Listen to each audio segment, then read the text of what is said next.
এর সংখ্যাটা বেড়েছে, বিশেষত রাত্রিকালীন চিন্তায়, দিনেও চিন্তাই হচ্ছে। তা আমরা এই জিনিসটা আমাদের নোটিশে নিয়েছি, শুধু গত রাত না, তার আগের রাত বেশ কয়েকটা ঘটনা ঘটেছে।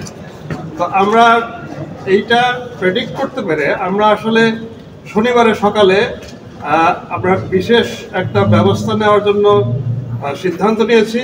Rapid action battalion, anti terrorism unit এবং ঢাকা মেট্রোপলিটন পুলিশ, 3 অর্গানাইজেশন মিলে তারা একটা ইন্টেন্সিভ পেট্রোল প্রোগ্রাম নিয়েছে।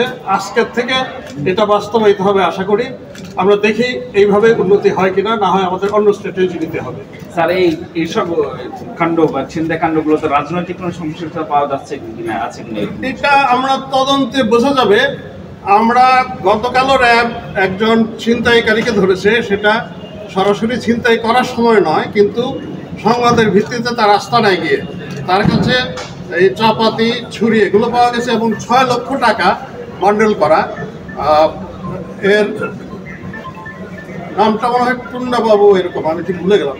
বাট ইন এনি কেস, এই আমরা আনটিল উই ক্যান ইনভেস্টিগেট, আমরা ডেফিনেটিভ ওইভাবে বলাটা ঠিক হবে না, but we are in the job. Sir, operation devil hunt যে আমরা উল্লেখযোগ্য কোনো অ্যাচিভমেন্ট দেখছি, কি কারণ স্যার?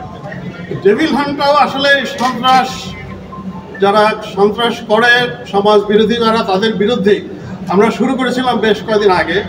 আমাদের সারা দেশব্যাপী এটা হচ্ছে। এখন ঢাকা সিটিতে স্পেসিফিক্যালি নগরের ক্রাইমটা একটু ডিফারেন্ট আসলে। এটা সারা দেশের যে টপোগ্রাফি তার সাথে পুরোপুরি মিলে না। এইখানটার জন্য actually we need to take a different strategy, সেটা আমরা নেওয়ার চেষ্টা করছি। আমরা আপনাদের কোঅপারেশন চাই, মানে wherever there is, আপনারা আমাদেরকে জানান। আমরা সোশ্যাল মিডিয়ার কাছ থেকেও পাচ্ছি, আমরা এদেরকে আমরা এই ইনপুটগুলো নিয়ে উই আর ট্রাইং। আমি সারা রাত রাজশাহীতে থেকেও I had been in touch with the police commissioner. আমার মনে হয় যে উইল বি এবল টু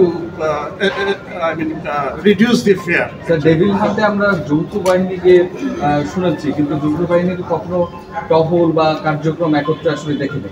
আলাদা আলাদাভাবে প্রত্যেকটা বাহিনী আসলে কাজ করছে, কিন্তু আসলে যৌথ উদ্যোগটা প্রয়োজন মনে করছে। আসলে যৌথ বাহিনীতে হয় কি, আর্মির একটা সাইজেবল কম্পোনেন্ট থাকে, কারণ পুলিশের কিন্তু এত বড় সাইজ না। আমাদের যে কম্পোনেন্টটা থাকে, একজন সাব ইন্সপেক্টর যে আইনগত বিষয়গুলো দেখার জন্য উনি থাকেন ওনাদের সাথে, কিন্তু ওই বাইরে থেকে এতটা চোখে পড়ে না। কিন্তু আসলে দ্যাটস এ জয়েন্ট পেট্রোল। এটা আমরা হয়তো চেষ্টা করবো যে আরেকটু বাড়ানো, যাতে মানুষের কাছে আরেকটু ভিজিবিলিটিটা বাড়ে। Will try. স্যার, দেশের আইন শৃঙ্খলা পরিস্থিতি, যে উদ্বুদ্ধ পরিস্থিতিকে অস্থিতিশীল করার জন্য ডিফারেন্ট কোনো মোটিভ কাজ করতেছে কিনা আপনার কাছে কি মনে হয়? আসলে তো এগুলো সবগুলোই সাপোজিশন, এগুলো these are different ways to look at it. এটাও তো হতে পারে। আই মিন, একটা গোষ্ঠী চাচ্ছে না to make to build up this, আমরা বিল্ড আপ দি স্টেবিলিটি, একটা গোষ্ঠী চাচ্ছে না, এটা তো তাদের বেলায় মানে they must be trying to do so.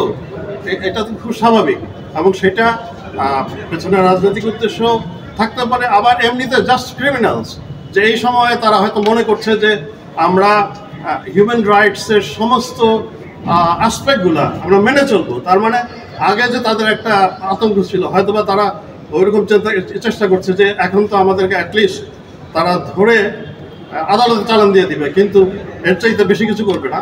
কিন্তু আমাদের যেটা করতে হবে, এই গভর্নমেন্টের যেটা কমিটমেন্ট, যে আমরা হিউম্যান রাইটসের প্রত্যেকটা অ্যাসপেক্ট অবজার্ভ করেই আমরা অপরাধ নিয়ন্ত্রণে আনবো। That is our actually commitment. এটা আমরা I want all your cooperation. Sir, বড় কোনো ডেভিল হান্টে বড় কোনো ডেভিল ধরা পড়তেছে না, তাহলে কি বলবো ডেভিল শূন্য? there are lot। আপনারা যদি আরেকটু ইয়ে করে দেখেন যে কারা ধরা পড়ছে, বড় সন্ত্রাসকারী, চোরা কারবারি, মাদক ব্যবসায়ী ধরা পড়ছে, কিন্তু আমরা জেলা পর্যায়ে স্পেশালি ধরা পড়ছে। Thank you sir.